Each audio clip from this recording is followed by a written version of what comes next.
Hello everyone, so this is Rakshita from Lifeline Success. So today we are going to start from class 9 civics, last chapter, that is chapter 5, democratic rights. So let's start. Actually in this chapter we are going to learn about the different rights which are given us by birth.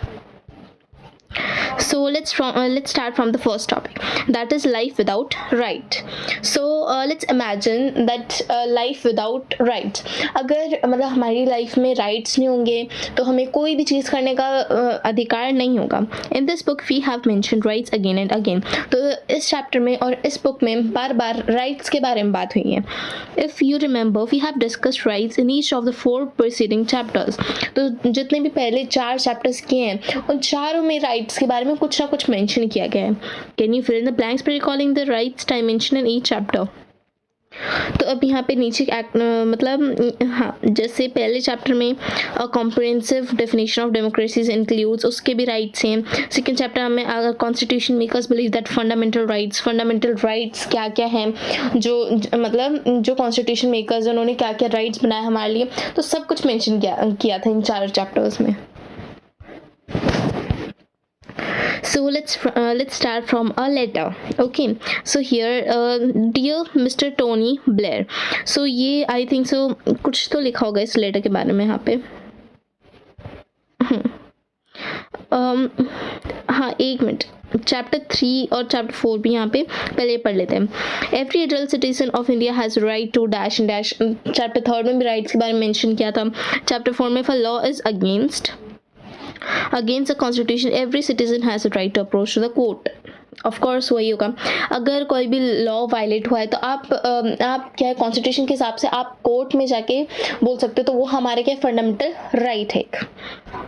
And then let us now begin with the 3 examples of what it means to live in the absence of right. तो यहाँ पे right से मैंने पहले 3 examples दिए थे, but वो 3 example हम बाद में करेंगे. पहले हम ये लेटर पढ़ेंगे. तो ये लिखा है डियर टोनी ब्लेयर, मतलब एक छोटे से बच्चे ने लिखा है प्रेसिडेंट को, sorry I think so PM को लिखा है, पीएम को. Firstly how are you. तो एक ये छोटे से बच्चे ने लिखा है, तो उनकी इंग्लिश भी थोड़ी ऐसी होगी. फर्स्टली हाउ आर यू, पहले आप कैसे हो. I send a letter 2 years ago. मैंने आपके पास 2 साल पहले एक लेटर भेजा था. वाई डिडंट यू रिप्लाई, आपने रिप्लाई क्यों नहीं दिया. I was waiting for a long time but you did not reply. मैं आपका बहुत टाइम से वेट कर रहा था बट आपने मुझे रिप्लाई नहीं दिया. Please can you give me an answer to my question, क्या आप मेरे सवालों का जवाब दे सकते हो. Why is my dad in prison, मेरे पापा अभी प्रिजन में क्यों हैं. Why is he far away in that Guantanamo Bay, यहाँ पे एक जेल का नाम है, ठीक है. तो मुझसे इतनी दूर गुंटामो बे में, मतलब वो जेल में क्यों है. तो यहाँ पे मतलब एक्चुअली यहाँ पे बताया गया है कि ये मतलब I miss my dad so much, मैं अपने पापा को बहुत मिस करता हूँ. I have not seen my dad for 3 years, मैंने अपने पापा को 3 साल से नहीं देखा. मतलब एक छोटा सा बच्चा है जो प्राइम मिनिस्टर को लेटर लिख रहा है कि उसके पापा प्रिजन में है, उनको इतनी दूर मुझसे क्यों रखा जा रहा है. मतलब वो बच्चे को अपने पापा की याद आ रही है, उस याद में उसने ये लेटर लिखा है प्राइम मिनिस्टर को. तो I have not seen my dad for 3 years, मतलब वो बच्चे ने उसके पापा को 3 साल से नहीं देखा. I know my dad has not done anything, मैं जानता हूँ कि मेरे पापा ने कुछ नहीं किया. मतलब वो वहाँ पे उनको भरोसा दिला रहे कि उसके डैड ने वहाँ पे कुछ भी नहीं किया. Because he is a good man, क्योंकि वो एक अच्छा आदमी है, एक अच्छे इंसान है. I hear everybody speak about my dad in a nice way, मैंने सबके मुँह से सुना है कि वो बहुत अच्छे इंसान है. अब वो उसके पापा है तो उसको तो पूरा यकीन है, और सबके मुँह से सुना भी कि उसके पापा क्या है, बहुत अच्छे इंसान है. Your children spent Christmas with you, but me and my brothers and sisters have spent Eid alone without a dad for 3 years. आप तो अपने वो बता रहे हैं, मतलब वो एक एग्जांपल दे रहे हैं, जैसे आप मतलब जो प्राइम मिनिस्टर को बोल रहे हैं, जैसे आप अपने बच्चों के साथ क्रिसमस सेलिब्रेट करते हो ना, तो इस बार आप तो अपने बच्चों के साथ सेलिब्रेट करते हो, बट मैं, मेरे भाई, मेरे बहन, तो हमारे जो पूरी फैमिली है उन्होंने तो ईद अकेले मनाई, क्योंकि उनके पापा तो नहीं थे उनके साथ. पिछले 3 साल से वो ईद अकेले ही मनाते आ रहे हैं. What do you think about that, तो आप उसके बारे में क्या सोचते हो. देन उसने लिखा I hope you will answer me this time. उसने कहा मैं आशा करता हूँ कि आप इस बार मेरे को रिप्लाई दो, क्योंकि उसने फिर से पहले भी 2 साल पहले एक लेटर लिखा था जिसका उसको रिप्लाई अभी तक नहीं मिला। तो उसने लास्ट में लिखा है कि काश अब इस मेरे लेटर का रिप्लाई दे दो। Now thank you from Anas Jamil L बना। तो बच्चे का नाम है 9 years old। देखो 9 साल का बच्चा लिख रहा है लेटर। डेट भी मेंशन की हुई है 7 दिसंबर 2005। अभी हम यहाँ पे अभी ये स्टोरी क्या थी एक्चुअली, इसके पीछे का कारण क्या था वो पढ़ते हैं। अभी ये पहला है prison in Guantanamo Bay. So here prison in Guantanamo Bay. ये गुआंटानामो बे क्या है? प्रिजन का नाम है, वो जेल का नाम है। So about 600 people were secretly picked up by the US forces from all over the world and put in a prison in Guantanamo Bay, an area near Cuba controlled by American Navy। मतलब 600 लोग थे, 600 लोगों को US की जो forces है उन्होंने छुपके से 600 लोगों को उठा लिया था और जेल में डाल दिया था। वो भी कौन सी जेल में? यूएस की जेल में डाल दिया था, और वो जेल का नाम था गुआंटानामो बे। गुआंटानामो बे कहाँ की जेल है? यूएस की। और ये कहाँ पे है? जो क्यूबा है उसके पास में ही है। और किसने उठा के डाला था? अमेरिकन नेवी ने। ठीक है, an area near Cuba control by American navy. अभी यूएस फोर्सेस ने उठाया था, अमेरिकन नेवी में वो वहाँ पे उधर की जेल में इनको डाल दिया था। देन एनास फादर, अभी एनास फादर जमील एल बना वॉज अमोंग देम। उनमें से जो लेटर लिखा, जो एनास ने लिखा था लेटर उसके पापा को छुड़ाने के लिए, बचाने के लिए। तो यहाँ पे वही मेंशन किया है कि एना के पापा जमील एल बना उन्हीं 600 लोगों में से थे जिनको उठाया गया था। Then the American government said that they were enemies of the US and linked to the attack on New York on 11 सितंबर 2001। अब इनको उठाया क्यों था? उसके पीछे का क्या कारण था? कि देखो, उठाया तो यूएस फोर्सेस नहीं था, ठीक है, यूएस के लोगों ने था उनको उठाया। और कौन सी जेल में डाला था उनको? अमेरिकन की, मतलब अमेरिका की जेल में डाल दिया था। अभी जेल तो किसकी थी? अमेरिका की थी। अब उनको क्या कहना क्या था? मतलब अगर उनसे सवाल जवाब पूछेंगे कि क्यों डाला उनको, तो उनको तो बताना पड़ेगा कि फिर उन्होंने रीज़न क्या दिया कि government said that they were enemies of the US. उन्होंने कहा था वो यूएसए के दुश्मन है वो 600 लोग, 600 people are enemies of the USA. और एनिमीज भी कैसे हैं? क्योंकि उन्होंने न्यूयॉर्क पे जो अटैक हुआ था तो उनमें उनका हाथ था, ठीक है, मतलब उन्होंने न्यूयॉर्क पे अटैक करवाया था। डेट दी गई 11 सितंबर 2001। In most cases, the government of their countries were not asked or even informed about their imprisonment। मतलब बहुत सारे केसेस में जो 600 लोग कितने सारे होते हैं और अलग अलग कंट्रीज से उठाए गए थे। तो अलग अलग कंट्रीज से उठाए गए थे तो उन कंट्रीज की गवर्नमेंट को तक पता नहीं था कि उनकी कंट्री से किसी कुछ लोगों को उठा भी लिया, तो उनको इसके बारे में इन्फॉर्म तक नहीं किया था। लाइक अदर्स प्रिजनर्स, जैसे दूसरे जेल कैदी को गिरफ्तार किया था, वैसे L Banas family got to know that he was in that prison only through the media। और जो एनास की फैमिली थी उनको तक पता नहीं था कि उसके पापा को जमील एल बना को उठा लिया गया, उनको जेल में डाल दिया गया। उनको पता कैसे चला इसके बारे में? मीडिया के थ्रू, जब उन्होंने टीवी पे न्यूज़ वगैरह देखी तब उससे जाके उनको पता चला कि वो तो अभी जेल में है। Families of prisoners, media or even UN representatives were not allowed to meet them। मतलब फैमिलीज को भी नहीं मिलने दे रहे थे, फैमिलीज, मीडिया, रिप्रेजेंटेटिव्स उनको तक मिलने नहीं दे रहे थे उनसे। The US Army arrested them। तो US की आर्मी ने उनको अरेस्ट कर लिया था। Then अरेस्ट किया था, फिर interrogated them, उनसे क्वेश्चंस भी पूछे, decided whether to keep them there or not। उनसे क्वेश्चन पूछे और उनसे जो उन्होंने क्वेश्चन पूछे और जो जवाब दिए उनके बेसिस में उनको देखना था, उनको डिसाइड करना था कि अब इनको जेल में रखना है या छोड़ देना है। There was no trial before any magistrate in the US। Actually हुआ क्या था वहाँ पे, उनको यूएस में उस जेल में रखने से, जैसे इंडिया में क्या होता है, कोई भी जेल में रखने से पहले ट्रायल्स होते हैं, कोर्ट में ट्रायल्स होते हैं। तो ऐसे ट्रायल वगैरह कोर्ट में केस दर्ज कुछ भी नहीं करवाया था, जो उल्टा उनको करवाना चाहिए था, क्योंकि पहले केस करते हैं, फिर कोर्ट में जाके सुनवाई होती है, फिर डिसाइड किया जाता है उनको जेल में रखना है कि नहीं। बट ऐसा कुछ नहीं था वहाँ पे, नो ट्रायल, उनको जेल में डालने से पहले कोई भी ट्रायल नहीं किया गया था। Nor could their prisoners approach court courts in their own country. वो जो prisoners थे, जो कैदी थे, जिनको पकड़ा गया था, वो 600 लोग जो थे, तो वो मतलब कोर्ट मतलब अपनी कंट्री के कोर्ट तक नहीं जा सकते. अब ये क्या उनका, ये तो उनका राइट्स था कि वो कोर्ट तक जा सके, बट उनको ये राइट नहीं मिला. Then Amnesty International, an international human rights organization, collected information on the condition of the prisoners in Guantanamo Bay and reported that the prisoners were being tortured in the way that violated the US laws. मतलब यहाँ पे बताया गया Amnesty International, ये क्या है, एक international body है, ठीक है. एमनेस्टी इंटरनेशनल बॉडी का नाम है ह्यूमन राइट्स ऑर्गेनाइजेशन. किस चीज़ की ऑर्गेनाइजेशन है? ह्यूमन राइट्स से, मतलब जो लोगों को अपने अधिकार दिलाती हैं, अपने राइट्स दिलाती हैं. Collected information on the condition of the prisoners.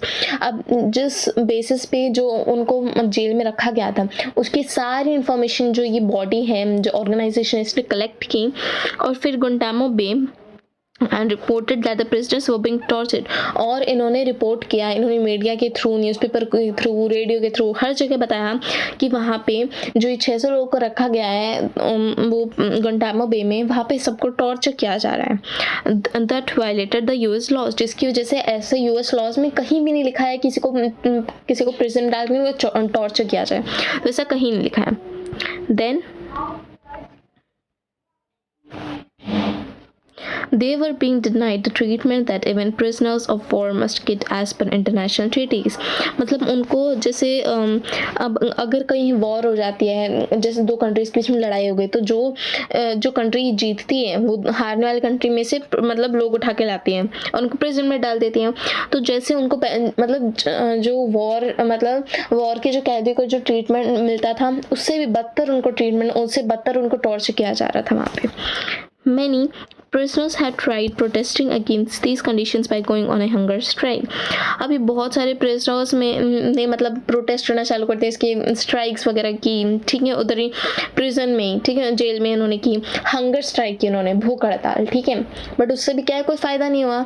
ये लोग मतलब इतने कठोर दिल थे, ये मतलब कुछ नहीं सुनते थे. Prisoners were not released even after they were officially declared not guilty. अगर मतलब जब पता चल जाता था कि इन्होंने कुछ नहीं किया, ये मतलब जैसे अगर किसी का पता चलना गया, जैसे इस पर्सन ने कुछ भी नहीं किया, इस आदमी ने, इसका कोई लेना देना नहीं है इस अटैक से, ठीक है, न्यूयॉर्क अटैक से कोई लेना देना नहीं, कुछ भी नहीं किया इसने, ठीक है, उसकी कोई गलती भी नहीं है, तो भी इसको वहाँ पे पकड़ के रखा जाता, तो उसको छोड़ा नहीं जाता था. An independent inquiry by the UN supported these findings. अब जब एक यूएन ने, जब यूनाइटेड नेशंस ने जब यहाँ पे इंक्वायरी की, इसके बारे में पूछताछ की, तब जाके उन्होंने वहाँ पे ढूंढा that the UN Secretary General said that the prison in Guantanamo Bay should be closed down. फिर जो यूएन के जो सेक्रेटरी जनरल है, ठीक है, अभी यूएन ने इंक्वायरी की, वहाँ पे फाइंड आउट की, पूछताछ वगैरह की, रिपोर्ट की, ठीक है, तो जब फिर उसके बाद यूएन सेक्रेटरी जनरल ने डिसाइड किया कि गुंटामो बे को बंद कर दिया जाएगा, ठीक है. The US government refuse to accept these pleas. But जो यूएस गवर्नमेंट थी, अभी जगह तो यूएस में ही थी, बट जो यूएस गवर्नमेंट थी उसने मना कर दिया कि नहीं, हम नहीं बंद करेंगे गुंटामो बे को. बट यूएन ने तो डिसाइड कर लिया था कि बंद करवानी ही करवानी है. अभी ये एक राइट था जिससे मतलब उनके पेरेंट्स, उनके फैमिलीज, किसी को तक नहीं बताया गया था कि उनको ऐसे प्रिजन में डाल दिया गया था, ठीक है. तो इसमें क्या, वो उनके राइट टू कोर्ट भी नहीं है, वो कोर्ट भी नहीं जा सकते कंट्री के, तो यहाँ पे उनके क्या है, राइट्स वायलेट हुआ. तो ये एक एग्जांपल था. नेक्स्ट है example citizens rights in Saudi Arabia. जैसे आपने सुना होगा कि सऊदी अरेबिया में बहुत ज़्यादा रेस्ट्रिक्शंस हैं, हर चीज़ के लिए रोक टोक है, हर चीज़ के लिए, और वुमेंस को तो ज़्यादा ही, क्योंकि वहाँ पे क्या है, वुमेंस को इन्फीरियर समझा जाता है एज कम्पेयर टू मेंस, ठीक है, साउथ अरेबिया में. तो यहाँ पे सिटीजन के राइट, यहाँ पे क्या होता है, let's see. So the case of Guantanamo Bay looks like an exception. अभी अगर गुंटामो बे का केस देखा जाए तो थोड़ा एक्सेप्शन लगता है, मतलब सबसे अलग हट के वो थोड़ा. For it involves a government of one country denying rights to citizen of another country. उसमें देखा जाए तो एक कंट्री के सिटीजन और दूसरे कंट्री के सिटीजन, मतलब एक कंट्री की गवर्नमेंट मना कर रही है, ठीक है, दूसरी कंट्री के सिटीजन्स को छोड़ने के लिए। Let us therefore look at the case of Saudi Arabia. इससे हम एक बार सऊदी अरेबिया के केस को पढ़ते हैं, फिर and the position of the citizens with regard to the government, और उनके गवर्नमेंट के हिसाब से क्या पोजीशन है, कैसे रह रहे हैं वहाँ के सिटीजन्स, वो देखते हैं। Now consider these facts. अभी फैक्ट स्टार्ट होती है। फर्स्ट क्या है, the country is ruled by a hereditary king, मतलब वहाँ पे मोनार्की, हेरिडेटरी किंग मतलब अकेला राज्य जो बोलेगा वही करना पड़ेगा उसकी जनता को, तो ऐसे हेरिडेटरी किंग है, मोनार्की है। And the people have no role in electing or changing the rulers. अब जैसे इलेक्शंस होते हैं इंडिया में, तो वहाँ पे सऊदी अरेबिया में कोई भी इलेक्शंस नहीं होते, एक ही राजा बनता है और दूसरा राजा उसका बेटे का बेटे का बेटे, ऐसे जनरेशन वाइज वहाँ पे रूल होता है। फिर नेक्स्ट है the king elects the legislature as well as the executive, और जो राजा है वही लेजिस्लेचर देखेगा, वही लेजिस्लेचर है, वही एग्जीक्यूटिव, वही जुडिशरी, सब कुछ राजा ही है वहाँ पे। He appoints the judges and can change any of their decision, मतलब जजेस को तो कौन अपॉइंट करेगा, राजा। बट फिर अगर जज जो भी डिसीजन लेगा और अगर वो राजा को पसंद नहीं आया तो क्या है, राजा उधर ही डिनाई कर देगा वो डिसीजन को या फिर चेंज कर देगा, ठीक है। तो फिर जज का तो कोई फायदा ही नहीं है रखने का, सब कुछ तो राजा ही कर रहे हैं।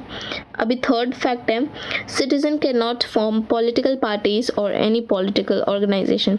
सिटीजन ना कोई पॉलिटिकल पार्टी बना सकते, ना कोई ऑर्गेनाइजेशन, मतलब कोई कम्युनिटी, कुछ भी नहीं बना सकते हैं वो। Media can not report anything that the monarch does not like. अब मीडिया ये तो हर जगह होते हैं, अगर जहाँ पे मोनार्की है तो मतलब कोई भी किंग ये नहीं चाहता कि मीडिया उसके खिलाफ कुछ रिपोर्ट करे, तो अगर कोई भी रिपोर्ट करता था तो वहाँ पे उसको सज़ा मिलती थी, जेल में डाल दिया जाता था, ठीक है। तो ऐसा सऊदी अरेबिया में होता था। द नेक्स्ट है fourth, there is no freedom of religion, और वहाँ पे रिलीजन के हिसाब से भी फ्रीडम नहीं था, ठीक है। अभी सऊदी अरेबिया नाम सुनते से पता चलता है ज़्यादा से ज़्यादा क्या होगा, मुस्लिम कम्युनिटी होगी वहाँ पे। तो यहाँ पे क्या मतलब कोई भी अपना रिलीजन फॉलो नहीं कर सकता था। Every citizen is required to be Muslim, मतलब सबको मुस्लिम ही रहना, चाहे वो हिंदू हो, क्रिश्चियन हो, सिख हो, कुछ भी हो, उसको क्या है, कौन से रिलीजन ही फॉलो करना है, सिर्फ और सिर्फ Muslim. Non Muslims resident can follow the religion in private. अगर कोई नॉन मुस्लिम है, जैसे अगर कोई मुस्लिम नहीं है, कोई दूसरा है जैसे हिंदू है, तो उसको अपना रिलीजन अगर फॉलो करना है तो प्राइवेट में करेगा, मतलब अपने घर के अंदर करेगा, ना कि घर के बाहर। घर के बाहर कौन सी रिलीजन है, सिर्फ और सिर्फ मुस्लिम, ऐसा रहता था। अब लास्ट रिस्ट्रिक्शंस है, womens are subjected to many public restrictions.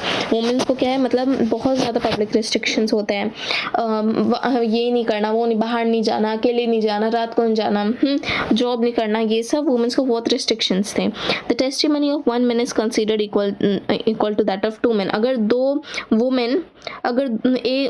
Women एक ही चीज़ बोल रही है, ठीक है, दो वुमेन क्या है, एक ही चीज़ बोल रही है, और एक मैन जो बोलेगा, मतलब दो वुमेन जो बोल रही है वो अगर वो एक मैन बोल देगा तो भी हो जाएगा, ठीक है। तो two womens is equal to one man, ऐसा था वहाँ पे, ऐसी टेस्टिमनी थी। Then this is true not just of Saudi Arabia, ये सच तो है बट सिर्फ सऊदी अरेबिया के लिए नहीं, और भी कंट्रीज़ में भी ऐसा होता है। There are many countries in the world where several of these condition exist. ऐसे और भी मतलब वर्ल्ड में बहुत सारी कंट्रीज जहाँ पे इतने रिस्ट्रिक्शंस, जहाँ पे इतनी मतलब राइट्स नहीं मिलते, राइट्स के लिए कितनी स्ट्राइक्स करनी पड़ती हैं। सो हमने सेकेंड, हमारा फर्स्ट केस क्या था, हमने गुंटामो बे का, सेकेंड सऊदी अरेबिया का, एंड थर्ड है ethnic massacre in Kosovo. So let's start. अभी कोसोवो तो एक जगह है, तो कोसोवो में क्या हुआ था अभी वो पढ़ते हैं। You might think that this is possible in an absolute monarchy, but not in countries which choose rulers. तो आप यही सोच रहे हो कि कब पॉसिबल है मोनार्की, मतलब अगर मोनार्की होगी तभी कंट्रीज में ऐसा होगा। Just consider the story from Kosovo. ये स्टोरी जिस मैंने आपको बताया कोसोवो से है। This was a province of Yugoslavia before it's split, मतलब जब सारी कंट्री एक थी, कोई अलग अलग नहीं थी, तो तब कोसोवो किसके अंदर आती थी, यूगोस्लाविया के अंदर आती थी, right. Then in this province the population was overwhelming ethnic Albanian. मतलब अगर यहाँ पे देखा जाए तो मतलब जो वहाँ की पॉपुलेशन थी तो ज़्यादातर क्या थी, अल्बेनियंस थी. But in the entire country Serbs Albanians minority में थे, सर्ब्स क्या थे, सर्ब्स मेजॉरिटी में थे. सर्ब्स ज़्यादा थे और अल्बेनियंस कम थे. ठीक है, सब ज़्यादा थे और सर्ब्स मेजॉरिटी में थे और ये अल्बेनियंस माइनॉरिटी में थे. Now, a narrow-minded Serb nationalist Milosevic, pronounced Milosevic, had won the election. मतलब जो सर्ब मतलब जिन्होंने अभी इलेक्शन जीता था तो वो कहाँ के थे, वो मेजॉरिटी मतलब वो सर्ब्स के थे, सर्ब्स से बिलोंग करते थे और उनका नाम था मिलोसेविक. ठीक है, तो वो उन्होंने इलेक्शन जीते थे. His government was very hostile to the Kosovo Albanians. तो उसकी जो गवर्नमेंट थी बहुत ज़्यादा रूड थी. ठीक है, जो अल्बेनियंस है ना, क्योंकि वो तो सर्ब्स का था तो अल्बेनियंस से चलेगा ना. तो उसने क्या है, वो मतलब अल्बेनियंस के साथ बहुत ज़्यादा रूड था. He wanted the Serbs to dominate the country. वो चाहता था कि पूरी कंट्री में सिर्फ और सिर्फ सर्ब्स रहे, ना कि अल्बेनियंस. Many Serbs leaders thought that ethnic minorities like Albanians should either leave the country or accept the dominance of the Serbs. मतलब बहुत सारे सर्ब लीडर्स थे जो सोचते थे कि जो अल्बेनियंस हैं उनको ना कंट्री को छोड़ देना चाहिए, क्योंकि वैसे भी तो कम है वो, ताकि पूरी कंट्री में सिर्फ और सिर्फ सर्ब्स हों. This is what happened to an Albanian family in town in Kosovo in April 1999. तो यहाँ पे मतलब यहाँ पे और एक इस स्टोरी के अंदर एक और स्टोरी है जिसमें अल्बेनियन फैमिली जो माइनॉरिटी में उसकी स्टोरी है. So 74-year-old Batisha Hogsa was sitting in her kitchen with her 77-year-old husband Izzat staying warm by the stove. मतलब 74 को हिंदी में क्या बोलते हैं, मतलब 74 साल की जो बतीशा होग्जा थी तो किचन में बैठी थी अपने 77-year-old हस्बैंड के साथ जिनका नाम था इज्जत. ठीक है, अभी वो क्या अपने हाथ सीख रहे थे स्टोव पे. they had heard explosions but did not realize the Serbian troop had already entered the town. उन्होंने कुछ आवाज़ सुनी थी बट उन्होंने ये अंदाज़ा नहीं लगाया कि यहाँ पे एक हमला होने वाला, एक्सप्लोजन होने वाला है. और वो एक्सप्लोजन कौन करेगा, सर्ब्स के जो ट्रूप्स थे, जो सोल्जर्स थे वो करेंगे. The next thing she know 5 or 6 soldiers had burst through the front door and were demanding where are your children. मतलब अब दूसरी चीज़ क्या हुई, जो 5-6 सोल्जर्स आए और उनका जो सामने का दरवाज़ा उसको जला दिया, पूरा बर्स्ट कर दिया. ठीक है, भूम में से धमाका. और फिर आके क्या पूछने लगे 5-6 सोल्जर कि where are your children, तुम्हारे बच्चे किधर हैं. Then they shoot Izzat 3 times in the chest, recalled Batisha. तो फिर उन्होंने क्या किया, उसका जो हस्बैंड था इज्जत, उसको 3 बार उसके चेस्ट में गोली मारी. With her husband dying before her, the soldiers pulled the wedding ring off her finger and told her to get out. अभी यहाँ पे क्या हुआ था, जब मतलब उसका पति उसके सामने मर रहा है और मरने से पहले वो सोल्जर्स ने उसके हाथ में जो वेडिंग रिंग थी वो भी खींच ली और बोला कि बाहर निकल जाओ यहाँ से. तब सही है, उसी के घर में आके उसी को बाहर निकाल रहा. Then I was not even outside the gate when they burned out. जब उन्होंने मतलब घर को जलाया था तो मैं मतलब गेट के बाहर भी नहीं थी. She was standing on the street in the rain with no house. वो मतलब घर के बाहर एकदम बारिश में रोड पे खड़ी थी. मतलब उसके पास घर नहीं है, उसका हस्बैंड नहीं है, पोजीशन उसको कुछ नहीं पता क्या होगा. But the cloth she was wearing, ना उसके पास कपड़े थे. This news report was typical of what happened to thousands of Albanians in that period. तो ये न्यूज़ रिपोर्ट तब की है जब अल्बेनियंस के साथ सब ट्रूप्स ने आके उन पे हमला कर दिया. तो सिर्फ एक स्टोरी है, ऐसे पता नहीं कितने सारे अल्बेनियंस के साथ ऐसा हुआ होगा. Then do remember that this massacre was being carried out by the army of their own country. और ये मैसेकर मतलब ये जो हत्याकांड हुआ था तो कब हुआ था ये, मतलब अल्बेनियंस भी क्या है कोसोवो के थे, तो कोसोवो की गवर्नमेंट ही उनके साथ, उनके खुद के सिटीजन्स के साथ ऐसा कर रही थी. Working under the direction of a leader who came to the power through democratic elections. और वो भी किसके, जो सर्ब्स नेशनलिस्ट जिसने इलेक्शन जीता था वही सब करवा रहा था ऐसा, क्योंकि इसके पास पावर थी. This was one of the worst instance of killing based on ethnic prejudices in recent times. तो ये भी अभी रीसेंट मैसेकर हुआ है ये, जो मतलब एकदम बुरी तरह एकदम ब्रूटल किलिंग की गई थी उनकी. Finally, several other countries intervened to stop this massacre. बहुत सारी कंट्रीज ने ये मैसेकर जो भी हुआ था, ये मारना, तो ये सब रोकने की कोशिश की. Milosevic lost the power and was tried by the International Court of Justice for crimes against humanity. मतलब जो मिलोशेविक था उसने तो अपनी पावर खो दी थी उसने, मिलोशेविक ने ये सब करके, और उसको मतलब इंटरनेशनल कोर्ट ऑफ जस्टिस ने उसको अरेस्ट कर लिया था. और किस चीज़ में? Crime against humanity. मतलब अभी इंसान ही इंसान को मार रहा है, तो ये तो एक क्राइम हो गया ना ह्यूमैनिटी के इस पे. अब ये 3 हमने एग्जाम्पल देखे, ठीक है, जिसमें राइट्स नहीं थे लोगों को. सो अभी next rights in a democracy. Democracy में क्या क्या राइट्स होते हैं, let's see. think of all the examples that we have discussed so far. अभी हमने जो एग्जाम्पल्स पढ़े उनके बारे में सोचो. देखो, पहले तो हमने पढ़ा गुंटामो बे का पहला, और दूसरा हमने पढ़ा था पहला गुंटामो बे का, दूसरा पढ़ा था हमने मैं फिर से भूल गई, what was that, Saudi Arabia का, और तीसरा जो हमने पढ़ा था वो था कोसोवा का. Now the victims, think of the victims in each example. अब जो victims थे जिन्होंने करवाया, तो उनके मतलब तीनों एग्जाम्पल में अलग अलग victims थे. पहला गुंटामो बे में prisoners थे और मतलब उनको सब कुछ सहना पड़ा. दूसरे में वुमेन्स थी, सऊदी अरेबिया में वुमेन्स में कितने रिस्ट्रिक्शंस थे. और तीसरा अल्बेनियंस, इनको सब उन्होंने तो कुछ किया भी नहीं था, तो भी बस माइनॉरिटी में थे, सिर्फ यही उनकी गलती थी. If you were in their position, what would you have wished? अगर आप उनकी जगह थे तो क्या आप सोचते? If you could, what would you do to ensure that such things shouldn't happen to anyone? अगर आप उस जगह होते तो आप ऐसा क्या करते कि ऐसी चीज़ें क्या है सबके साथ ना हो. You would perhaps desire a system where security, dignity and fair play are assured to everyone. आप ऐसा सोचते कि ऐसा सिस्टम होना चाहिए जो मतलब जिसके पास सबके पास राइट्स होने चाहिए, सिक्योरिटी होनी चाहिए. You might want, for example, that no one should be arrested without proper reason and information. आप ये चाहते थे कि मतलब ये चाहते होगी कि मतलब कोई भी बिना रीज़न के अरेस्ट ना हो, ठीक है, जब तक उनके पास प्रॉपर इन्फॉर्मेशन नहीं है. And if someone is arrested, he or she should have a fair chance to defend themselves. अगर किसी को अरेस्ट किया भी जाता है तो उनके पास एक मौका होना चाहिए जो खुद को प्रूव कर सके. You might agree that such assurance cannot apply to everything.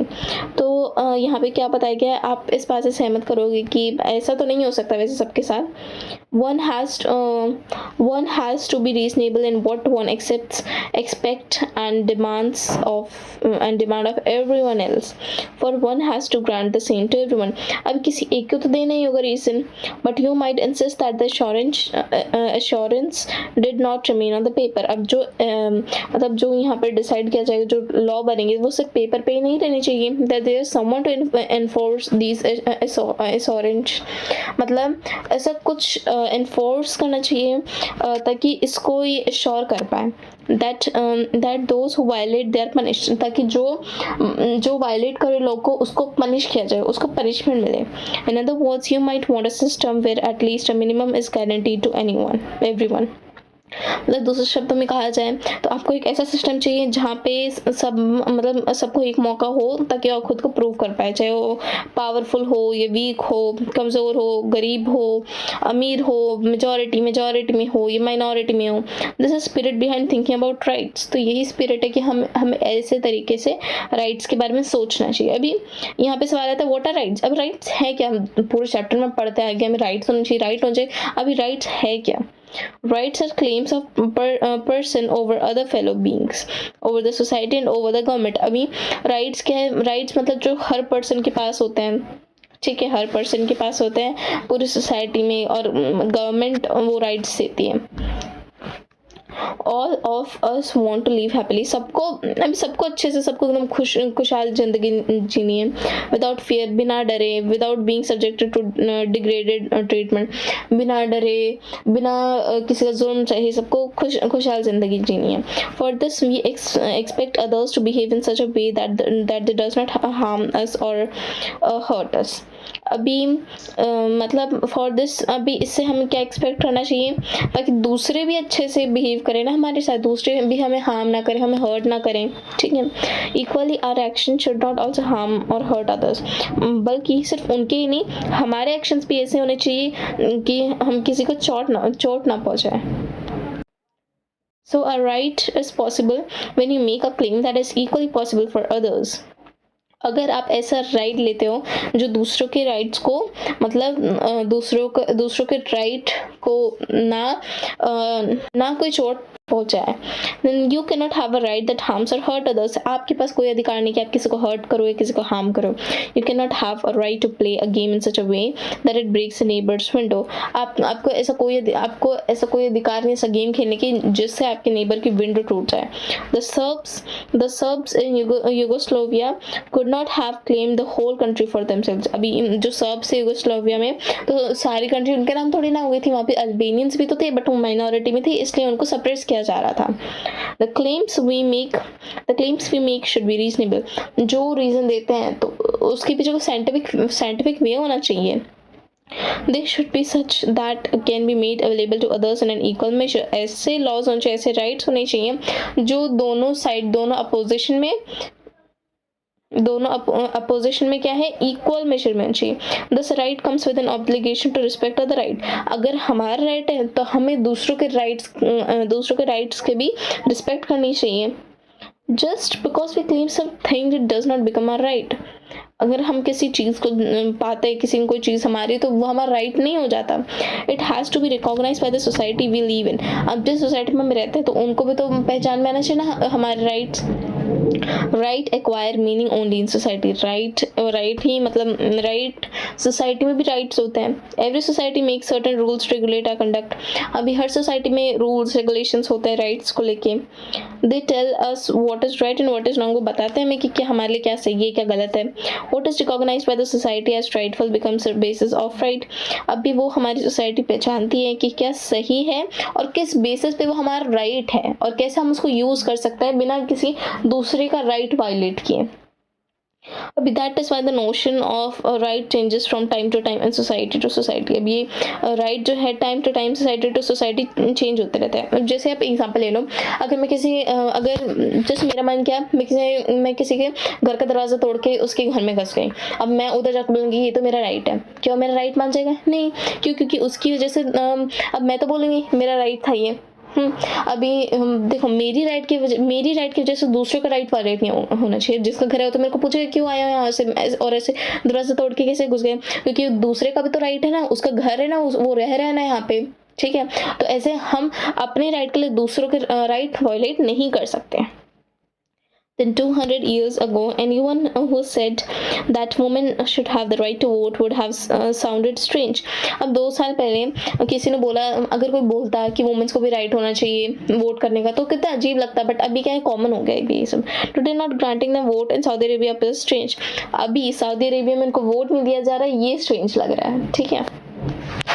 Now, when the socially recognized claims are written into laws, they acquire real force.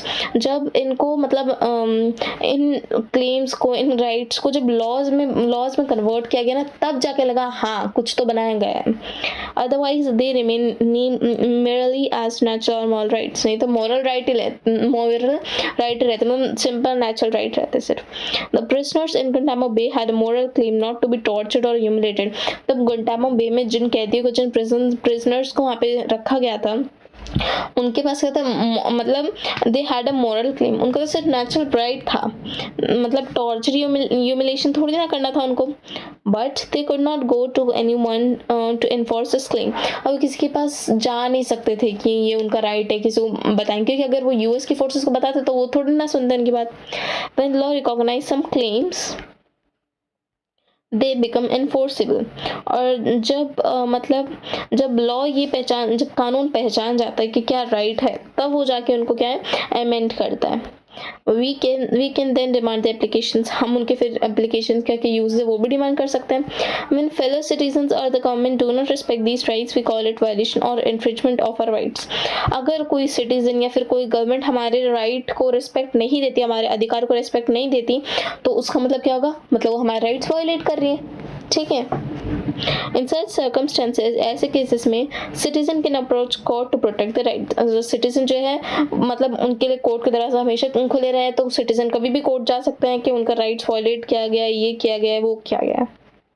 So if we want to call any claim a right, it has to have these three qualities. अगर किसी claim को अगर हमें right बनाना है तो उसके पास ये तीन क्वालिटीज होनी चाहिए। एक तो rights are reasonable claims of persons recognized by society and sanctioned by laws. एक तो राइट्स में रीजन होना चाहिए, ठीक है, और ताकि सोसाइटी और गवर्नमेंट दोनों को सूट करें। द नेक्स्ट है why do we need rights in democracy. में राइट्स की ज़रूरत ही क्या है हमें, ठीक है, राइट्स की ज़रूरत क्या है।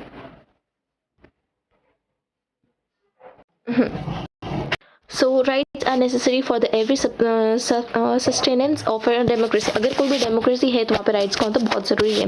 In democracy every citizen has to have the right to vote and the right to be elected to government. मतलब अगर जैसे किसी भी डेमोक्रेसी में हर सिटीजन के पास मतलब राइट टू वोट होना चाहिए और गवर्नमेंट को इलेक्ट करने का भी राइट होना चाहिए। For democratic elections to take place, it is necessary that citizens should have the right to express their opinion. अगर किसी भी गवर्नमेंट को चूज करना है कोई भी सिटीजन को, तो सबसे पहले उनको अपना ओपिनियन, उनको अपनी राय रखने का राइट होना चाहिए। फॉर्म पॉलिटिकल पार्टीज, अपनी पॉलिटिकल पार्टीज फॉर्म करे, इसका भी राइट होना चाहिए। And take part in political activities, और पॉलिटिकल एक्टिविटीज में पार्टिसिपेट करे, इसका भी राइट होना चाहिए। Then rights also perform a very special role in democracy. Democracy में सबसे ज़्यादा इंपॉर्टेंट रोल रहता है राइट्स का। Rights protect minorities from the operation of majority. वो राइट्स ही रहते हैं जो मेजॉरिटी को माइनॉरिटी पे सप्रेस नहीं करने देते। दे ensure that the majority can not do what ever it likes. मतलब राइट्स इंश्योर करते हैं, ये देखते हैं कि मेजॉरिटी सिर्फ वही नहीं कर सकती जो उसको अच्छा लगे। Rights are guarantees which can be used when things go wrong. अगर कोई भी चीज़ गलत जा रही है उसको ठीक करने के लिए भी राइट्स ही चाहिए होता है हमें। Then things may be wrong when some citizen may wish to take away the rights to others. कभी कभी चीज़ें गलत हो जाती हैं जब सिटीजन क्या है मतलब दूसरों के राइट्स वायलेट करते हैं। This usually happens when those in majority want to dominate those in minority. ये ऐसा कब होता है जब मेजॉरिटी को माइनॉरिटी को डोमिनेट करना होता है। The government should protect the citizens' rights in such a situation. तो इस सिचुएशन में क्या है, गवर्नमेंट को सिटीजन के राइट्स प्रोटेक्ट करने चाहिए। But sometimes elected government may not protect or it may even attack the right of this own citizen. बट कभी कभी क्या होता है जो खुद की जो गवर्नमेंट सेलेक्ट की होती है तो वो क्या करती है मतलब सिटीजन के राइट को प्रोटेक्ट नहीं करती है, उल्टा वो क्या करती है उनके राइट पर अटैक करती है। ठीक है। That is why some rights need to be placed higher than the government. तो इसलिए ऐसे कुछ राइट्स ऐसे होते हैं जो गवर्नमेंट से भी ज़्यादा मतलब एक गवर्नमेंट से भी ज़्यादा हाई पोजीशन पर रखे जाने चाहिए। So that the government can not violate them. ताकि सिर्फ सिटीजन ही नहीं वायलेट करते, गवर्नमेंट भी वायलेट करती है, इसलिए गवर्नमेंट से ज़्यादा हाई पोजीशन पर राइट्स होने चाहिए ताकि गवर्नमेंट भी उन्हें वायलेट ना कर सके। In most democracies the basic rights of the citizens are written down in the constitution. मतलब बहुत सारी डेमोक्रेसीज में जो बेसिक राइट्स होते हैं सिटीजन के, मतलब जो बेसिक राइट जैसे राइट टू लीव, हर चीज़ के लिए ऐसे जो राइट्स रहते हैं तो वो वो कॉन्स्टिट्यूशन में लिखे गए हैं ताकि गवर्नमेंट भी मतलब लोगों को पागल ना बनाए। अभी next rights in the Indian constitution. अभी कौन कौन से राइट्स लिखे गए कॉन्स्टिट्यूशन में वो भी तो पढ़ना पड़ेगा ना। तभी तो हमें असली मतलब पता चलेगा कि कौन से राइट्स है, क्या राइट्स और क्या काम आते हैं। In India like most other democracies in the world these rights are mentioned in the constitution. India में जैसे बहुत सारी अलग टाइप्स की डेमोक्रेसीज है पूरे वर्ल्ड में, अलग अलग कंट्री में अलग अलग डेमोक्रेसीज हैं। सो मतलब इसलिए कॉन्स्टिट्यूशन में क्या है, तो वो ये राइट्स मेंशन किए गए। Now some rights which are fundamental to our life are given a special status. अब कुछ राइट्स जो फंडामेंटल, जो अपनी लाइफ में बहुत इंपॉर्टेंट है, जो बेसिक में काम आते हैं, उनको स्पेशल स्टेटस रखा गया यहाँ पे। They are called fundamental rights. उनको क्या कहते हैं, फंडामेंटल राइट्स। मतलब जो बेसिक राइट्स होते हैं उनको फंडामेंटल राइट्स बोला जाता है। We have already read in chapter 2। हमने चैप्टर 2 में भी पढ़ा था ये, मतलब जो कॉन्स्टिट्यूशन का प्रीएम्बल था। So then it talks about securing for all its citizens equality, liberty and justice। मतलब कभी कभी मतलब कॉन्स्टिट्यूशन हमें सिटीजन्स कितने मतलब इक्वालिटी होनी चाहिए, सिक्योरिटी होनी चाहिए, लिबर्टी, जस्टिस, न्याय होना चाहिए, अन्याय नहीं होना चाहिए, तो ऐसे ऐसे कॉन्स्टिट्यूशन में लिखे गए थे। Then fundamental rights put this promise into effect. तो फंडामेंटल राइट्स ऐसे राइट हैं जो इसको सही में रियल लाइफ में इम्प्लीमेंट करते हैं। They are an important basic features of India's constitution. सबसे ज़्यादा इंपॉर्टेंट बेसिक फीचर्स राइट्स ही है, ठीक है। Now you already know our constitution provides for 6 fundamental right. ये तो सबको पता है कि 6 फंडामेंटल राइट से जाते हैं। Can you recall this? अभी हम सारे रिकॉल करेंगे, डिटेल्स में पढ़ेंगे उनके। What exactly do this rights mean for an ordinary citizen? एक ऑर्डिनरी सिटीजन के लिए ये राइट्स का कितनी इंपॉर्टेंस रहती है। Let us look at these one by one. तो एक एक के बारे में पढ़ते हैं। 6 फंडामेंटल राइट्स। तो उसमें पहला फंडामेंटल राइट आता है राइट टू इक्वालिटी। सबको इक्वल मतलब माना जाना चाहिए। The Constitution says that the government shall not deny to any person in India equality before the law or the equal protection of the laws। मतलब constitution ये बोलता है कि गवर्नमेंट को कभी भी कोई भी पर्सन की इक्वालिटी या फिर किसी को भी लॉ से ज़्यादा नहीं मानना चाहिए, सबको इक्वल मानना चाहिए। It means that the laws apply in the same manner to all. मतलब सबको मतलब अगर एक लॉ है तो सबको वही फॉलो करना पड़ेगा, चाहे वो पर्सन का स्टेटस कैसे भी हो। This is called the rule of law. इसको हम क्या बोलते हैं? रूल ऑफ, एक मिनट, इसको क्या बोलते हैं? Rule of law. Rule of law is the foundation of any democracy. ये ही एक फाउंडेशन है जो हर डेमोक्रेसी में तो होना चाहिए। It means that no person is above the law. इसका मतलब ये होता है कि कोई भी पर्सन लॉ से बढ़ के नहीं है, सारे लॉ के अंडर आते हैं। They can not be any distinction between a political leader, government official and an ordinary citizen. तो देखो डिफरेंस होना चाहिए। जैसे कोई भी पॉलिटिकल लीडर है या फिर गवर्नमेंट ऑफिशियल है और दूसरी तरफ कोई सिंपल एकदम सिटीजन है, तो उनके बीच में कोई भी डिफरेंशिएट नहीं होना चाहिए। Every citizen from the prime minister to a small farmer in a remote village is subjected to the same laws। चाहे वो प्राइम मिनिस्टर क्यों ना हो, प्राइम मिनिस्टर से लेके छोटे से छोटे फार्मर तक लॉ सबके लिए सेम है। No person can legally claim any special treatment. किसी को भी स्पेशल ट्रीटमेंट नहीं देना चाहिए, नहीं कोई प्रिविलेज देना चाहिए, just because he or she happens to be an important person. हम उनको क्या हम बट रियल लाइफ में तो कुछ और ही होता है। हम जो बड़े हैं उनको स्पेशल ट्रीटमेंट देते हैं, और बल्कि सिर्फ इसलिए क्योंकि वो एक इम्पॉर्टेंट पर्सन है ना। यहाँ पे एग्जांपल दिया है। For example, a few years ago a former prime minister of the country faced a court case on charges of cheating। तो कुछ साल पहले एक प्राइम मिनिस्टर थे कंट्री के जिनके ऊपर केस चला था चीटिंग करने का, ठीक है। The court finally declared that he was not guilty. अब कोर्ट ने सीधा बोल दिया कि हाँ ये गिल्टी नहीं है, मतलब इन्होंने कुछ नहीं किया है। But as long as a case continue, but जैसे केस चलता रहा he had to go to the court. But मतलब केस चलता गया तो उसको तो मतलब प्राइम मिनिस्टर को तो कोर्ट जाना ही था। फिर गिव एविडेंस, उनको सबूत देने थे, पेपर्स फाइल करने थे, just like any other citizen, जैसे दूसरे सिटीजन को करने पड़ते हैं। This basic position is further clarified in the Constitution by spelling out some implications of the right to equality। मतलब जो मतलब ये बेसिक पोजीशन है कि सबको कॉन्स्टिट्यूशन में जो लिखा है वही करना पड़ता है, जैसे राइट टू इक्वालिटी इक्वालिटी में है। The government shall not discriminate against any citizen on the grounds of religion, race, caste, sex or place of birth. मतलब गवर्नमेंट को किसी में भी डिफ्रेंशिएट नहीं करना चाहिए, चाहे कौन सी भी रिलीजन का हो, चाहे कौन सी कास्ट का हो, बॉय हो या गर्ल हो, ठीक है, तो किसी भी चीज़ में नहीं करना चाहिए डिफरेंशिएट, सबको इक्वल मानना चाहिए। Every citizen shall have access to public places, मतलब हर एक सिटीजन को सारी पब्लिक प्लेसेस पे एक्सेस है, कहीं भी जा सकता है, shops, restaurant, hotel, cinema halls, कहीं भी। Similarly there shall be no restrictions with regard to the use of wells, तो कोई भी रिस्ट्रिक्शंस नहीं होने, कोई भी रोक टोक नहीं होनी चाहिए कि कौन वेल्स कौन कोई यूज़ करेगा, कौन टैंक यूज़ करेगा, bathing ghats, roads, playground, places of public resorts maintained by government. तो ऐसा मतलब ऐसा कुछ नहीं कि सिर्फ मतलब इम्पोर्टेंट लोग, सिर्फ जो बड़े बड़े लोग होते हैं वही अच्छी चीज़ यूज़ कर सकते हैं, नहीं, सबको राइट है यहाँ पे। This might appear very obvious, but ये थोड़ा ये तो ऑब्वियस ही है, बट इट वॉज नेसेसरी। ये राइट थोड़ा ऑब्वियस है, पर ये बहुत इंपॉर्टेंट था इसके बारे में बताना, क्योंकि हमारे कॉन्स्टिट्यूशन में लिखा हुआ है। Where the traditional caste system did not allow people from some communities to access all the public places, but real life में ये नहीं होता एक्चुअली। वहाँ पे क्या कास्ट देख के क्या पब्लिक प्लेसेस पे एक्सेस दी जाती है। Now the same principle applies to public jobs, अब यही सेम चीज़ जॉब्स के लिए भी अप्लाई होती है। All citizens have equality of opportunity in matters relating to employment or appointment to any position in the government. तो ये मतलब इक्वालिटी ऑफ अपॉर्चुनिटी किसी भी मैटर्स में, सब चाहे वो जॉब हो या किसी में मतलब गवर्नमेंट की जॉब में अपॉइंटमेंट लेनी है, सब में इक्वल चीज़ है। No citizen shall be discriminated against or meet ineligible for employment on the grounds mentioned above.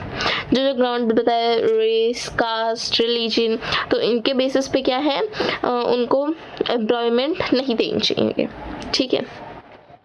You have read in chapter 4 में पढ़ा था that government of India has provided reservation of scheduled caste। chapter 4 में पढ़ा था कि कैसे SC, ST या फिर जो दूसरी OBCs मतलब अदर बैकवर्ड क्लासेस हैं उनके लिए सीट्स रिजर्व की गई थी। Various government have different schemes for giving preference to women, poor और physically handicapped in some kinds of job। मतलब अलग अलग गवर्नमेंट्स ने क्या है, बहुत सारी स्कीम्स निकाली जिसमें वुमेन्स, पुअर, ये जो हैंडीकैप चिल्ड्रन जो होते हैं उनको भी जॉब्स क्या मिले। Are this reservation against right to equality, क्या जो मतलब जैसे SC से ST के लिए थोड़ा सा रिजर्व करके रखा है, क्या ये इक्वालिटी को मतलब राइट टू इक्वालिटी को वायलेट करता है, क्या इसके खिलाफ है? दे आर नॉट, नहीं, ऐसा नहीं है। अब ये सब क्यों नहीं है, रीजन देखते हैं। For equality does not mean giving everyone the same treatment no matter what the need. अभी देखो यहाँ पे क्या, जैसे इक्वालिटी है, इक्वालिटी का मतलब ये नहीं होता कि सबको एक ही ट्रीटमेंट दिया जाए। Equality means giving everyone an equal opportunity to achieve whatever one is capable of। अब equality मतलब वो होता है कि सबको equal basis पे मिलना चाहिए, पर वो कितना अचीव कर सकते हैं, कितना अफोर्ड कर सकते हैं, ठीक है, वो भी देखना चाहिए। Sometimes it is necessary to give special treatment, कभी कभी तो important होता है special treatment देना to someone in order to ensure equal opportunity, ताकि हमें मतलब equal opportunity मिले। This is what jobs reservation do, इसलिए job reservation की जाती है। Just to clarify this, बस ये clear करने के लिए the constitution says that the reservation of this kind are not a violation of the right to equality। तो ये मतलब reservation of jobs क्या है, right to equality को violate नहीं करती। So the principle of non-discrimination extends to social life as well। मतलब जो principle जैसे किसी को discriminate नहीं करना चाहिए, तो वो यहाँ पे social basis पे भी है। Then the constitution mentions one extreme form of social discrimination, the practice of untouchability, and clear directs the government to put an end to it। अब जैसे constitution ने एक और बहुत ज़्यादा important यहाँ पे एक मुद्दा उठाया जो है social discrimination, मतलब कास्ट के बेसिस पे डिफरेंशिएट करते हैं, और untouchability जो है, तो ये कॉन्स्टिट्यूशन चाहता है कि ख़त्म कर दी जाए। Then the practice of untouchability has been forbidden in any form, वो तो किसी भी हालत में अनटचेबिलिटी ख़त्म कर दी जानी चाहिए। Untouchability here does not only mean refusal to touch people below to certain caste, मतलब बस ये नहीं है कि किसी छोटी कास्ट को टच नहीं कर रहा, उनसे दूर रहना।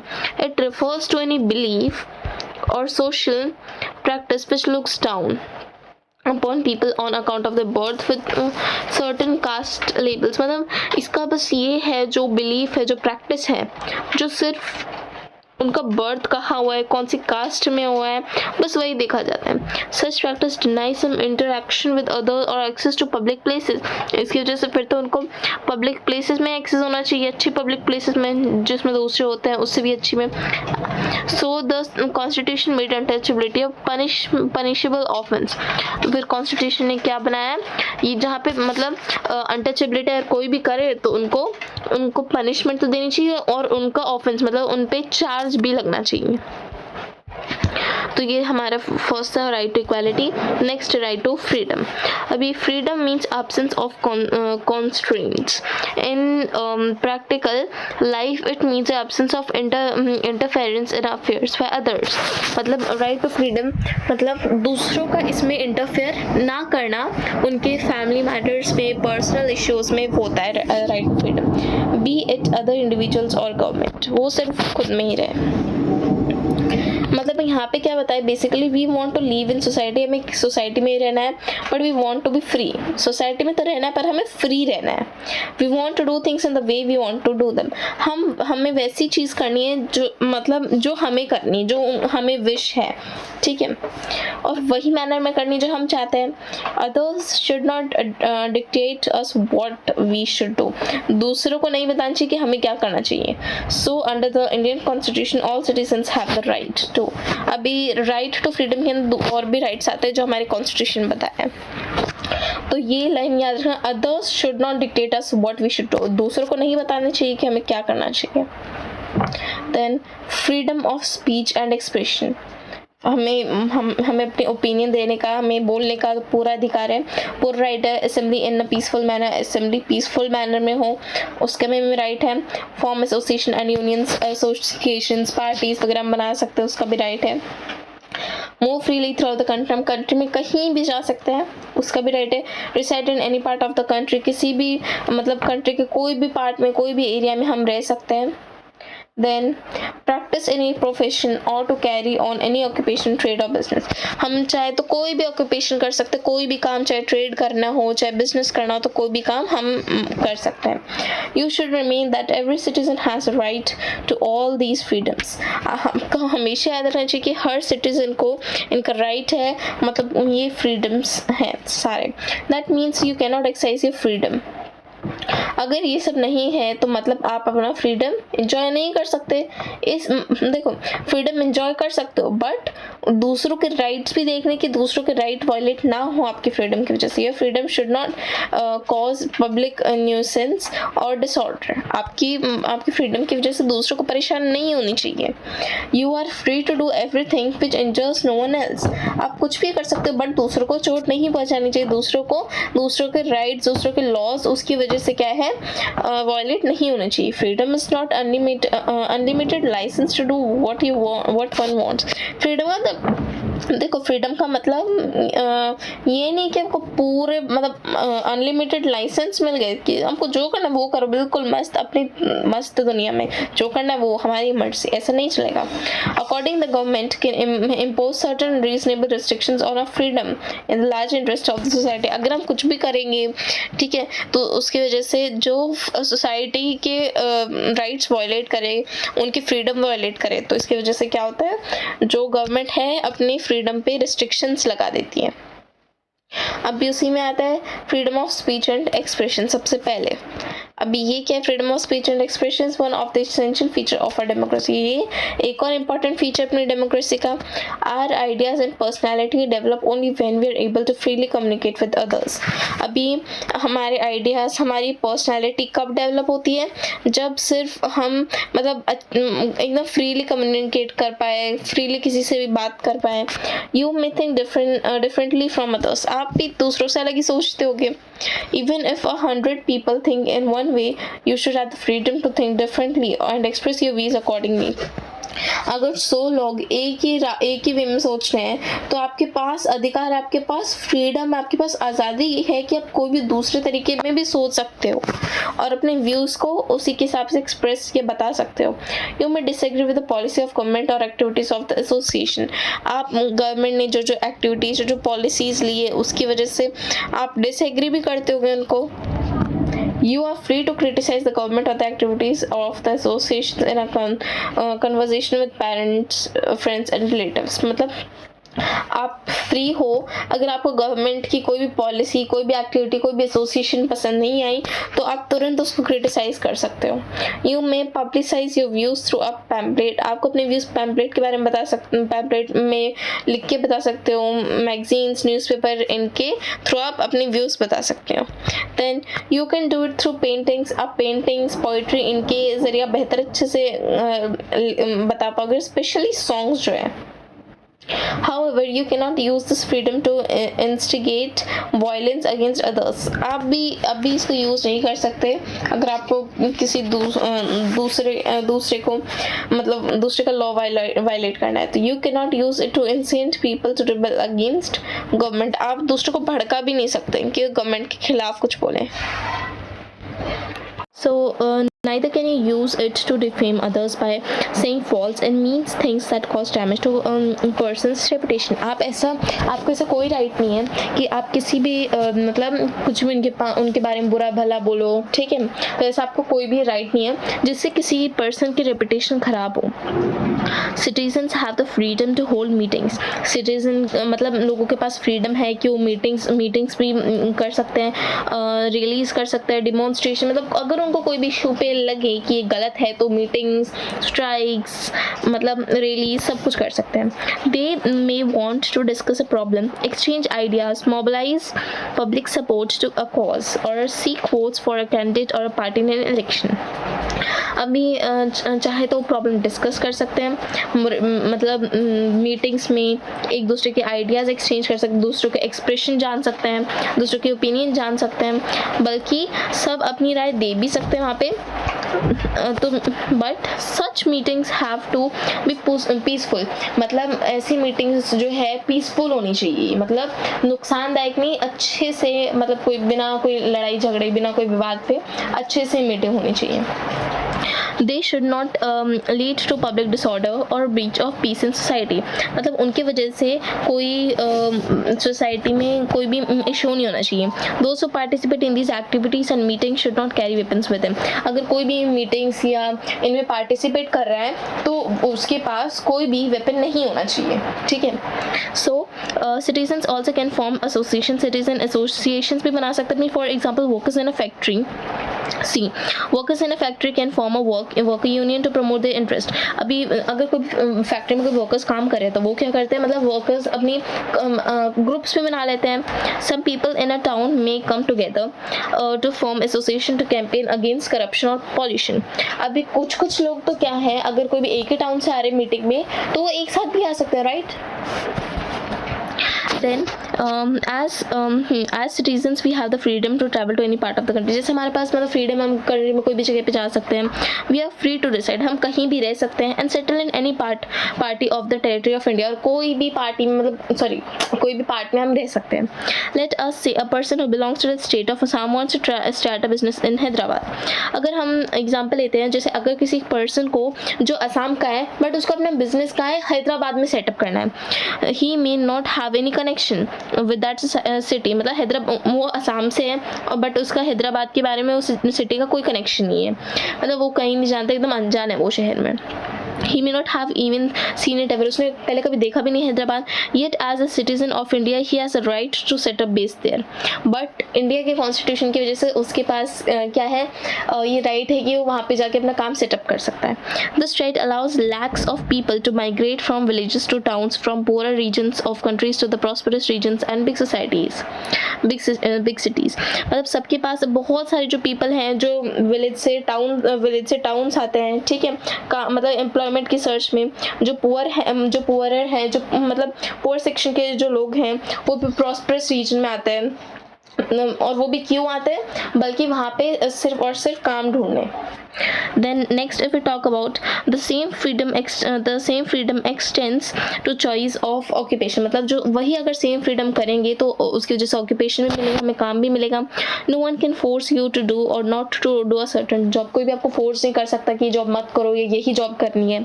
Women can not be told that some kinds of occupation are not for them, women's को ये तक नहीं बताया जा सकता कि ये काम तुम्हारे लिए नहीं है, तो ऐसा नहीं बोल सकते, ये अगेंस्ट द लॉ है। People from deprived caste can not be kept to the traditional occupation, मतलब अगर कोई भी किसी लोअर कास्ट का है तो उसको मना नहीं कर सकते कि आप ये काम नहीं कर सकते, तो हर कास्ट के लोग हर काम कर सकते हैं।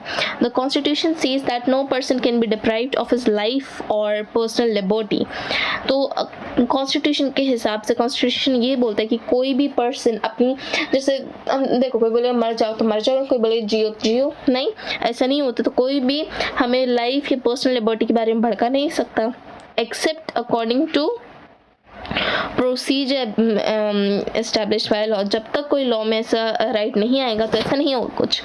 It means that no person can be killed unless the court has ordered a death sentence, जब तक कोर्ट अगर उसको नहीं बोलेगा कि इसको डेथ सेंटेंस ना हो, जब तक वो बंदा नहीं मर सकता, ठीक है। अगर मतलब किसी को भी किसी दूसरे को मारने का कोई भी राइट नहीं है। It also means that a government or police officer can not arrest or detain any citizen unless he has a proper legal justification, कोई भी पुलिस ऑफिसर कोई भी सिटीजन को ऐसे ही अरेस्ट नहीं कर सकता बिना कोई रीज़न के, जब तक उसके पास कोई लीगल जस्टिफिकेशन ना हो। So even when they do, अगर वो ऐसा करते भी हैं, they have to follow some procedures, तो उनको कुछ प्रोसीजर्स फॉलो करने पड़ता है। प्रोसीजर्स क्या है? First, a person who is arrested and detained in custody will have to be informed of the reasons for such arrest and detention, अगर किसी पर्सन को अरेस्ट किया जा रहा है, उसको कस्टडी में रखा जा रहा है, तो पहले तो उसके घर वालों को बताना चाहिए, ठीक है, उनको इन्फॉर्म कर देना चाहिए, क्या रीज़न है उसका अरेस्ट करने का वो भी बताना चाहिए। अ person who is arrested and detained shall be produced before the nearest magistrate with in the period of 24 hours of arrest, अगर जिस पर्सन को कस्टडी में लिया गया, जिसका अरेस्ट किया गया, मतलब 24 आवर्स 24 घंटे के अंदर उसको कोर्ट में प्रेजेंट करना है। Then such a person has a right to consult a lawyer or engage a lawyer for his defense, तो वो पर्सन के पास राइट है कि वो कोई भी लॉयर हायर कर सकता है खुद को डिफेंड करने के लिए। Then let us recall the cases of Guantanamo Bay and Kosovo, तो Guantanamo Bay और Kosovo में जो केसेस हुए वो देखते हैं, वो रिकॉल करते हैं। The victims in both these cases, जो दोनों मतलब इन केस में जो दोनों विक्टिम्स हैं faced a threat to the most basic of liberties, the protection of individual life and personal liberty, तो यहाँ पे क्या मतलब उनको प्रोटेक्शन नहीं मिली। गुंटामो बे में उनको अरेस्ट किया गया, उनको टॉर्चर किया गया, कोसोवो में अल्बेनियंस को मार दिया गया, इधर क्या है लाइफ की कुछ है ही नहीं, जिसे चाहो मार दो, ये तो राइट नहीं किसी को मारने का, ये तो राइट दिया ही नहीं है कि किसी को भी अब जाके मार दो। अभी नेक्स्ट है हमारा right against exploitation. So once rights to liberty and equality is granted, एक बार राइट दे दिया गया कि इक्वालिटी ठीक है तुमको ग्रांट कर दी, it follows that every citizen has a right not to be exploited, मतलब हर सिटीजन को ये हक है, ये राइट है कि उसको एक्सप्लॉइट करने का। Yet the constitution makers thought it was necessary to write down certain clear provisions to prevent exploitation of the weaker section of the society, मतलब जब तक कॉन्स्टिट्यूशन मेकर्स ने मतलब ये बताया था, लिख के वहाँ पे बताया गया था कि ये राइट अगेंस्ट एक्सप्लॉइटेशन, किसी को भी एक्सप्लॉइट नहीं करना चाहिए इस सोसाइटी में। The constitution mentions 3 specific evils and declares these illegal, मतलब कॉन्स्टिट्यूशन क्या बताता है कि mention 3 specific evils, 3 specific evils, मतलब 3 दुश्मन बताता है यहाँ पे, एंड डिक्लेयर्स दीज इलीगल, और इन 3 चीज़ों को इलीगल बताई गई है। देखते हैं पहला क्या है। First, constitution prohibits traffic in human being, ऐसे नहीं कि कितने सारे ह्यूमन बींग्स वहाँ पे ट्रैफिक लग गया जामोगे, नहीं, वो वाले ह्यूमन बींग्स की वो वाले ट्रैफिक की बात नहीं की जा रही यहाँ पे क्या बोल जा रहा है, traffic here means selling and buying of human beings, मतलब बेचना और खरीदना, ह्यूमन बींग से बेचना और खरीदना है दोनों क्या है इलीगल काम है। Usually women's for immoral purposes, मतलब स्पेशली क्या ह्यूमन्स को बेचा और खरीदा जाता है पर्पसेस वगैरह के लिए, ठीक है। अभी सेकंड दूसरा क्या है, our constitution also prohibits forced labour. जो दूसरा क्या है, हमारा जो कॉन्स्टिट्यूशन क्या है, मतलब कॉन्स्टिट्यूशन क्या करता है, मतलब ऐसे फोर्स लेबर को यू मीन प्रोहिबिट करता है, ऐसा नहीं हो जाए। जैसे बेगर, लाइक फोर्स लेबर भी कैसा, बेगर इन एनी फॉर्म। अब बेगर मतलब ये नहीं जो भीख मांगते हैं, वो नहीं। Begar is a practice where the workers is forced to render service to the master free of charge or at a nominal remuneration. Begar मतलब वो किसी भी लेबर को जबरदस्ती अपने घर में काम करवाना, वो एक बेगर हो गई, ठीक है, वो भी बिना पैसों की, ऐसे फ्री में। Then when this practice takes place on a life long basis it is called the practice of bonded labour. अगर जैसे यहाँ पे अगर आप एग्जांपल लोगे, अभी एग्जांपल भी कैसे, जैसे जैसे एक पर्सन, एक फार्मर है, ठीक है, अब वो क्या है, फ्री ऑफ चार्ज क्या है, अपने मालिक के घर में काम करता था, ठीक है, और अगर उसका थोड़ा भी कर्ज बच जाता था, ठीक है, मतलब अगर उसके कुछ साल, जैसे 2 साल बाकी थे उसके काम करने, और तब इसकी डेथ हो जाती बीच में, तो जो उसका बेटा है उसको काम करना पड़ेगा। अगर वो बोलेगा, अगर उसको मतलब उसको तो पता नहीं कितने साल तक काम करना पड़ेगा, जो उसका मालिक बोलेगा नहीं तुम्हें 5 साल और काम करना, बट उसको तो कितने साल काम करना था, सिर्फ 2, बट वो कितने साल काम करवा रहे हैं, कितने साल, 5 साल 10 साल काम करवा रहे हैं। तो जब भी प्रैक्टिस लॉन्ग बेसिस पे हो गई तो उसको क्या बोलेंगे, बॉन्डेड लेबर बोला जाता है, उसको bonded labour. So life long होगी तो बॉन्डेड लेबर बोला जाएगा उसको। देन तो ये भी क्या है, ये भी प्रोहिबिट की जाती है। Then the constitution also prohibits child labour. तो चाइल्ड लेबर तो अब पता ही है चाइल्ड लेबर क्या होता है। Then no one can employ a child below the age of 14 to work in any factory or mine in any other hazardous work such as railways and ports. मतलब no one can employ a child, मतलब कोई भी जो भी 14 साल से जो नीचे के बच्चे हैं उनको कोई भी काम में नहीं लगा सकते, चाहे कोई फैक्ट्री का काम हो या माइन में ज़्यादा एकदम हजार्डियस वर्क जहाँ पे एकदम क्या है मरने के चांसेस ज़्यादा रहते हैं, बहुत ज़्यादा चोट लगने के चांसेस रहते हैं। तो जैसे रेलवेज के, पोर्ट्स के, वहाँ पे क्या है लोग ज़्यादा बच्चों को रखते हैं। Using this as basis, many laws have been made to prohibit children from working in industries such as beadi making, firecrackers, matches, और क्या क्या प्रिंटिंग, डाइंग वगैरह। तो इन सब चीज़ों में ज़्यादा बीडी मेकिंग में क्या है, फायर क्रैकर्स में अगर कुछ भी केमिकल रिएक्शन हुआ तो वहाँ पे क्या फट जाएंगे और बच्चे उधर ही ख़त्म। तो इसलिए इस बेसिस पे बच्चों को तो नहीं रखना, स्पेशली जो 14 साल के बच्चे उनको तो बिल्कुल नहीं, क्योंकि उनकी तो वो एज ही नहीं है काम करने की, ठीक है।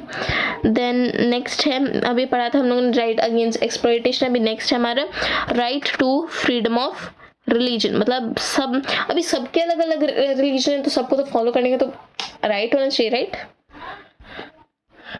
Then right to freedom includes right to freedom of religion as well. अब right to freedom में right to religion भी आता है.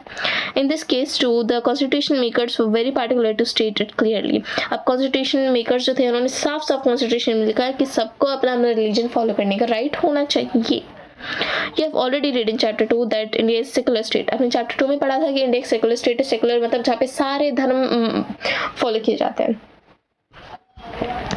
Then most people in India like anywhere else in the world follow different religion. मतलब बहुत सारे लोग India में जो हैं like anywhere else जो मतलब दूसरे वर्ल्ड में ना हो वो भी मतलब अलग अलग रिलीजन फॉलो करते हैं. सब may not believe in any religion. कुछ दूसरे रिलीजन में नहीं मानते.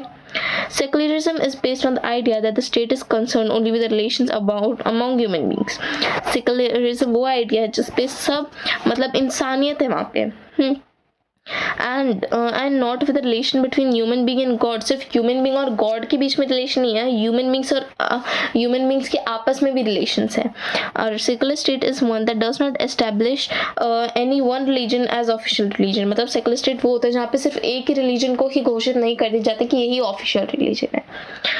Indian secularism practice an attitude of principle and equal distance from all religion. मतलब हर religion उनके लिए same माना जाता है. The state has to be neutral, मतलब न्यूट्रल होना चाहिए, मतलब कोई भी स्टेट कोई भी रिलीजन नहीं होना चाहिए ऑफिशियल, सारे रिलीजन को इक्वल इम्पोर्टेंस देनी चाहिए. And impartial in dealing with all religion. और सब मतलब वो इम्पार्शियल होनी चाहिए, किसी भी रिलीजन को ज़्यादा इम्पोर्टेंस या किसी को कम तो ऐसे नहीं देनी चाहिए ऐसी importance. So the next, every person has a right to profess, practice and propagate the religion. Her person को right है कि उस practice को follow करे, वो रिलीजन को अगर उसको पसंद आए तो फॉलो करे, नहीं तो कोई दूसरा रिलीजन फॉलो कर सकता है. ही or she believes in. Now, every religious group or sect is free to manage its religious affairs. अभी हर religion group में बहुत सारे अलग अलग religious affairs होते हैं. religious affairs मतलब दूसरे विधि विधान, ठीक है, दूसरे religions follow होते हैं. A right to propagate one's religion, however, does not mean that a person has the right to compel another person to convert into his religion by means of force, fraud, inducement or allurement. अब right to propagate मतलब ये नहीं होता है अगर जैसे हम हिंदू है तो मुझे किसी ने भड़का दिया, ठीक है, मुझे किसी ने कोई भी फ्रॉड किया तो उन्होंने मेरे को भड़काया, मेरे को बोला कि मुस्लिम रिलीजन में आ जाओ, तो मैं मुस्लिम में चल गई. तो ऐसा नहीं होना चाहिए. तो राइट टू प्रोपोगेट मतलब सिर्फ यही नहीं होता है. Of course the person is free to change the religion, मतलब हाँ सबको फ्रीडम तो है कि वो अपना रिलीजन चेंज कर सकता है, मतलब ऑन हिज और हर ओन विल, बट वो खुद के बेसिस पे अगर आपको चेंज करना तो कर सकते हैं, बट ना कि किसी के बहकावे में आके. Freedom to practise religion does not mean that a person can do whatever he wants. अब फ्रीडम मतलब ये, फ्रीडम ऑफ रिलीजन मतलब ये नहीं कि जो उसका मन है वो कर सकता है in the name of religion. अभी रिलीजन के नाम पे कुछ भी थोड़ी ना कर सकता.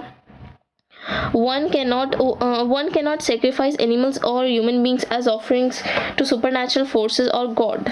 ठीक है, अभी भगवान के लिए किसी एनिमल का या किसी ह्यूमन बीइंग का थोड़ा सेक्रीफाइस देंगे. अभी religious practices which treat women as inferior और those that infringe women's freedom are not allowed. जो वुमेन की फ्रीडम को वायलेट करे ऐसी प्रैक्टिस अलाउड नहीं है. फॉर एग्जाम्पल जैसे one can not force a widow to have head और वियर वाइट क्लोथ्स.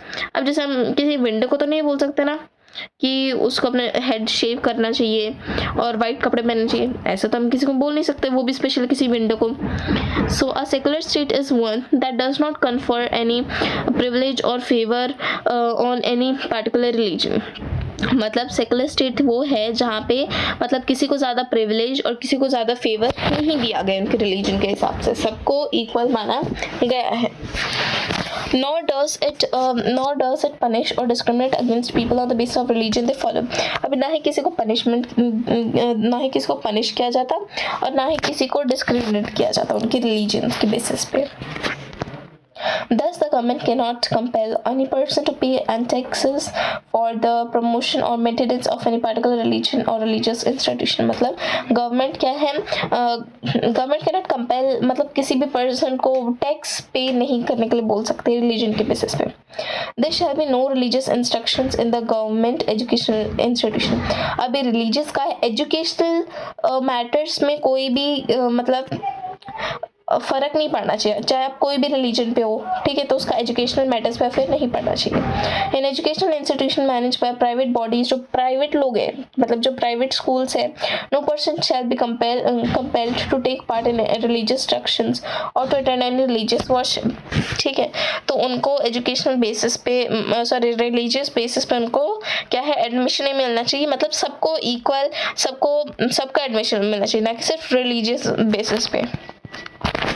सो हमारा नेक्स्ट राइट भी खत्म हुआ. अभी लास्ट राइट कौन से, कल्चरल एंड एजुकेशनल राइट्स.